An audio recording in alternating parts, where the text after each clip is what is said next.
Hello everyone! I'm Roan Celis Capistrano of 1 Million Club. In this video, pag-usapan natin ang 3 important decisions na kailangan mong gawin to have a better financial life. Number 1, decide to become better this year. 2012, nalaman ko na kung gusto mo palang maging successful, kailangan mag-aral ka. Akala ko okay na basta nakagraduate ako, nakapasa sa board exam, pero hindi pala. Kailangan pala continuous ang pag-aaral. After ko kasi makagraduate at makapasa sa board exam, hindi na ako nagbasa ng books. Hindi na ako nag-attend ng seminar unless i-require ako ng company naming mag-attend ng seminar about accounting or BIR updates. Kaya noong 2012, kahit hindi naman ako palabasan ng books, dahil gusto kong maging successful, nagbasa ako. Noong una parang aantuhin ka pa, pero unti-unti dahil marami kang natututunan, mag-e-enjoy ka ng magbasa, magiging habit mo na siya. Naalala ko pa nga kahit siksikan sa LRT, basta medyo nakakuha ko ng pwesto, magbabasa ako sa isang tabi. Kahit medyo pagtitinginan ka, kahit sa jeep nagbabasa ako habang papasok sa trabaho. Then nakikinig din ako ng audio talks nila Jim Rohn, Tony Robbins at Brian Tracy about setting goals, paano magiging productive, paano magiging successful.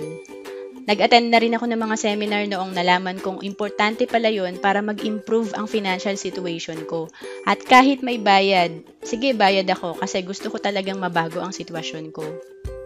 Isa din sa important factor para maging better person ka ay ang mga pipiliin mong kaibigan at laging kasama. Kasi kung sino ang mga kaibigan mo, sa kanila ka din humihingi ng advice at kung sino ang lagi mong kasama, nakukuha mo lifestyle niya. Ang family and friends mo ba ay financially successful or may problema sa pera? At isa din sa important factor para maging better person ka, sino ang mentor mo? Napaka-importante na may mentor ka or coach kasi ang ituturo sa'yo ng mentor mo yung shortcut. Hindi na niya ituturo yung mga maling nagawa niya. Ituturo niya sa'yo yung best strategy na nagawa niya. Kaya kapag may training sa company namin na ang speaker ay mga leader sa IMG, sila Sir Joen, Sir Noel, Sir Bart, more than 20 years na sila sa financial industry. 1 hour before the talk, nasa venue na ako. Kasi gusto ko talagang magaya sila. Kung ano strategy nila, tinuturo nila sa training. Kaya very attentive ako para makuha ko strategy nila.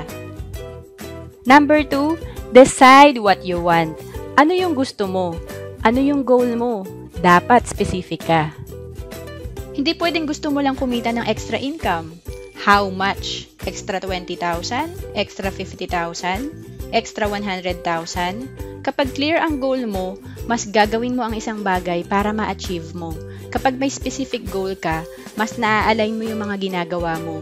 Kaya noong sinulat ko ang target income ko per month, nag-decide ako mag-resign at magnegosyo kasi hindi kayang ibigay ng job ko ang target income ko. At kung mahit ko man, using maximum increase sa salary of 10% per year, 10 years pa ang aantayin ko.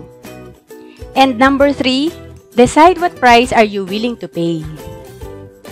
Sabi nga, libre lang mangarap pero ang success, may presyo.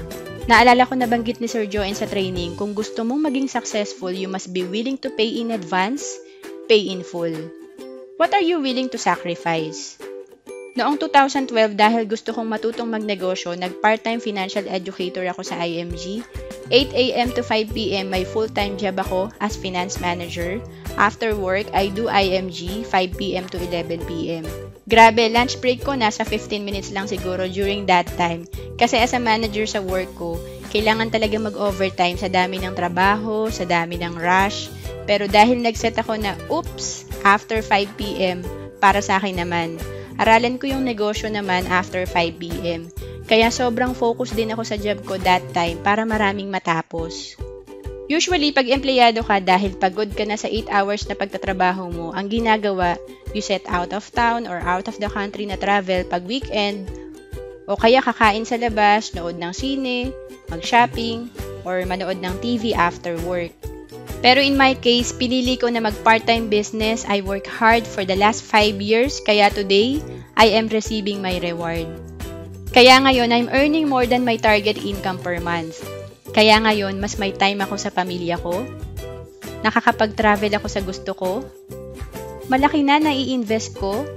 mas marami akong natutulungan. Kaya ngayon, ginagawa ko kung ano ang gusto kong gawin, hindi dahil kailangan kong kumita. Ikaw, what price are you willing to pay? Ano ang gagawin mo na others are not willing to do? To summarize what we have discussed in this video, 3 important decisions to have a better financial life. First, decide to become better this year. Mag-aral ka, magbasa ka ng books, makinig ka ng audio talk. Piliin mo yung tao at community na makakatulong sa'yo para mag-grow at pwede mong maging mentor. Second, decide what you want. Set specific goals. And third, decide what price are you willing to pay.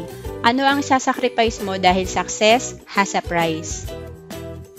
Again, I'm Roan Celis Capistrano. Kung gusto mo ring maging financial educator kagaya ko, check the link below to know more about what we do in IMG or go to bit.ly/aboutimg. I'm looking for trainees na gusto ding maging financial educator. Kung gusto mo mag-set up din ng online business mo sa financial industry, email me at roancelis@gmail.com. Hinahanap ko yung coachable, mahilig ding magturo, financially responsible.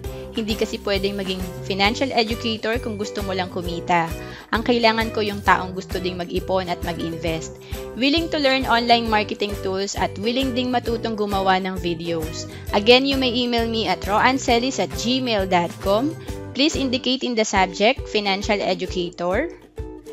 Sabi nga, successful people do what unsuccessful people are not willing to do.